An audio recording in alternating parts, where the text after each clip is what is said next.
என் காலமே முடிந்துவிடும் போல இருக்கிறது. இன்றைக்கும் வாடகை வீட்டில் இருக்கிறேன். வாழ்நாளெல்லாம் வாடகை வீட்டிலேயே இருந்து இறக்க வேண்டியதுதானா? இது என்னையா துயரம்? இந்த நகரத்தில் என்னாலெல்லாம் ஒரு இடம் வாங்கவே முடியாதே என்றால் அது அவரது குரல் இல்லை நண்பர்களே. வாடகை வீட்டில் வாழ்நாளெல்லாம் குடியிருக்கக்கூடிய அத்தனை பேருடைய குரலும் என்ன தெரியுமா? எனக்கென்று ஒரு சின்ன வீடு. அந்த வீடு பெரிய மாளிகை அல்ல, ஆனால் அந்த வீடு எனக்கென்று இருக்க வேண்டும். ஏன் தெரியுமா? நீங்கள் உங்களுடைய முதுமையை கழிப்பதற்கு பாதுகாப்பான ஒரு இடம் வீட்டை தவிர வேறு இல்லை.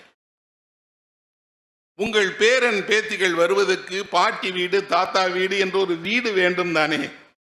தாத்தாவும் பாட்டியுமே இன்னும் ஊர் ஊராக மாறிக்கொண்டே இருப்பார்கள். அவர்களுக்கென்று ஒரு சொந்த வீடு இல்லை என்றால் அந்த பிள்ளைகள் என்ன நினைக்கும்? இதுதானா நீங்கள் வாழ்ந்த வாழ்க்கை? உண்மையில் வீடு என்பது நாம் நினைப்பது போல வெறும் வீடு இல்லை நண்பர்களே.